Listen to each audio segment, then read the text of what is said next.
The 24.7 update is out, and let me tell you, I'm very happy with this one. Now, there will be some really fun events coming up later, but this video is about the weapons. Now, Pixel Guns in the past has had a small issue of weapons that are way too OP coming into the game, which is a little unbalanced, but this update, they nailed it. There are 8 different weapons, and I would say none of them are ridiculous. A few of them are on the better end, a few on the worst, some in the middle, but none of them are ridiculously OP. Also, the weapon designs are a little funky. This is the Aztec season, so that's kind of to be expected. At the end of the video, I will also be recommending which weapons you should grind for and which ones aren't necessarily worth the grind. So with that, let's jump right into it. Let's start off with the wear. So there's new wear in every single category. I don't have the cape one yet, but I will get that one soon. So we have the Aztec Power Armor. So I like this one so far because all mythical armor is the same basically. You either have 65-75 for speed and jump or 60 and 60 with other abilities. But this one is 65 speed and 60 jump. We've never had that before. So this one has high armor regeneration, which is very similar to the developer armor and the magic gift armor. But it also has the increases movement speed ability, which is unique because the fastest armor there is has a speed of 65. This one has a speed of 65 plus the ability of increased speed. So this is the new fastest armor. Next we have the hat. This is the Aztec Power Hat. Strong health regenerations, speeds up weapon reload time. Again, it's okay, but I don't know if it's the best choice. If I had to recommend it for a playstyle, this would be good for grapple when it comes to reloading your grapple weapons. Otherwise, I would probably lean in a different direction. The mask, the Aztec Power Mask. This one's interesting. I'm not sure what I think of it yet, but it grants immunity to weakening and charm, which can be pretty useful. And finally, the Aztec Power Boots. These are good. These are really good. Double jump and increases jump height. Now, if we compare to the Veterans Boots, they're very close. Both of them have double jump and increases jump height, but the Veterans Boots have acceleration after killing. That is the only difference. So, Aztec Power Boots are not the best boots, but they're up there. So, of the new wear, I would say all of it is probably mediocre or a little above average, except the armor, which appears to be pretty solid. So, let's start off with our first weapon, the Aztec Death Whistle. Honestly, I would just call this a knockoff Boar's Roar. It is a good shotgun. I wouldn't put it in the top 10, but I would say this one's worth your time. Now, this one, it's a shotgun. It has restores health and armor while reloading. This is not like the pre-nerfed Pasta Sniper or the Noble Porcelain.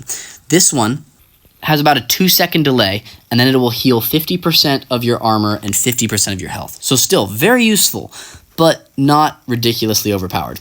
Also, what I don't understand about this weapon is it says it shoots in 3 directions when, I mean, it's shooting in 1, so I'm not quite sure what that means, but maybe I'm missing something.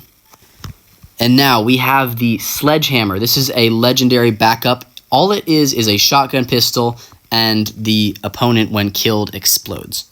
Honestly, it's just a mediocre backup shotgun pistol. It's not bad, but if you miss out on this, not a big deal. And now we have the Obsidian Dart, also a legendary backup. It has blindness, which is pretty useful, and a poison effect. I think this one might be good if upgraded to Mythical. I'm not sure. I will try it soon. Maybe make a video on it. But so far, it seems like a pretty solid backup. And now we have the Scorching Split. This is, again, a legendary. Now, it only has a mobility of 75, which is okay. Its attack speed is somewhat slow, but it's pretty powerful. So upgrading this to Mythical might actually be a good choice, especially with its Super Punch ability and its burning effect.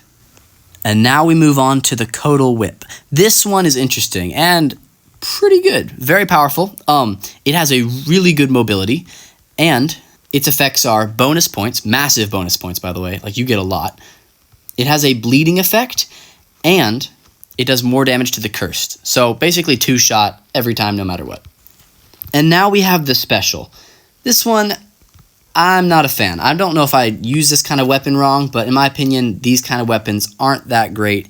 It's basically like a really advanced Ghost Lantern, shoots through the walls, really slow bullets, but pretty powerful. This is the only special for this update, so now let's move on to the snipers. Now this sniper, I don't even know if I want to try to pronounce this, the Neo Makua Hoodle? Something like that. This one's pretty good. Wall break, target mark, and X-ray. Sadly, its mobility is terrible and its fire rate isn't amazing. Otherwise, pretty solid though. It does have delay, but it's pretty powerful. X-ray and target mark are of course very useful. And with wall break, this one is the kind you can just sit in any map behind whatever and take out everybody. Now we get to the Mictlan Bound. This one is, I think it's pretty good. I'm not a charge weapon type of person, especially when it comes to snipers. My aim just gets thrown off and just garbage, but it is a pretty good charge sniper. So its effects, it slows the target, and it has a barrier effect. When I first saw this, I was getting a little freaked out because I had tried all the other weapons and I was like, oh, these are actually really balanced. I thought it might have a rusted revolver or Cuber power barrier, but luckily it does not. A lot of weapons could still one-shot me, so it's not a very powerful barrier, but it does have a barrier. And moving on to the final category, the heavy weapons. This one is called the Spicy Crab Roll. It's a weird name, but I think it's kind of funny. It's honestly just a decent heavy weapon. It's never going to be top tier, but it's very useful. It has pretty fast rockets and 8 ammo, which is solid. You can rocket jump with it very effectively. It has a burning effect. So yeah, this is a pretty solid weapon. Alright, and moving on to our final weapon, the Pillar of Mictlan. This is just a stream beam weapon.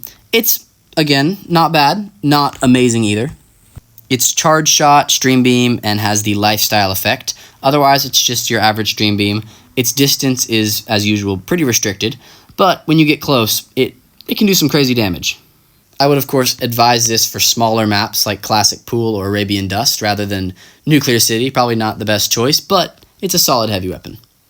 Okay, and now I will rate the weapons and recommend which ones I think are good. I will be rating these from a scale of 1 to 5. 1 and 2 mean probably don't get it. 3 means it's either way. And 4 and 5 usually mean it's pretty good. First up, Aztec Death Whistle. I'll give this one a solid 4. It has 9 ammo, good fire rate, decent damage, and with its healing effect, it's pretty useful. The Sledgehammer. I'm going to give this one a 2. It's fine if you want to get it, but not particularly special, and there are a lot of other shotgun pistols that will do a lot more damage and have much better effects. The Obsidian Dart. I'll give this one a 3. It's not bad, not amazing. It can be useful. It might be much better if you upgrade it to Mythical, but I'm not sure. So it has decent damage, decent abilities, but nothing too special. So I'll give this one a 3. The Scorching Split. I will give this one a 3 as well. It's not bad, not amazing. It's got good damage, super punch, a decent burning effect. My problem with it is the mobility and attack speed aren't amazing. So I'll give this one a 3. The Codal Whip. This one gets a 5. Good damage, good mobility, pretty good attack speed, and the bonus revenge points is always useful along with the bleeding. The Tepanazatli. This one, I'm going to give it a 2. On smaller maps, this is probably somewhat effective, but overall, not the best weapon. The Neo Makuahoodle. This one, I'll give a 4. Wall break, target mark, and X-ray are all really good effects. It does good damage, has good capacity, but nowadays with so many good snipers, if it's got terrible mobility, a bad fire rate, and has delay, it's not really going to be a 5. So I'll give this one a 4. The Mictlan Bound. I'll also give this one a 4. Solid charge shot weapon. It's got a good capacity, good damage. I find it easier to aim with than other charge shot weapons, and it's got a good barrier effect. The Spicy Crab Roll, I'll give this one a 5. It's not amazing, but it's not bad at all either. It's got good area damage, lifestyle effect, burning, really fast fire rate, good mobility, capacity of 8, and with good modules and the right equipment, it can one-shot. So this one gets a solid 5. And finally, the Pillar of Mictlan, I'll give this a 3. It's just a stream beam weapon. Honestly, there isn't much special about it. It looks pretty cool, but there's definitely better out there. So just an average stream beam weapon. So, thanks for watching. Make sure to like and subscribe, and I will see you guys next time.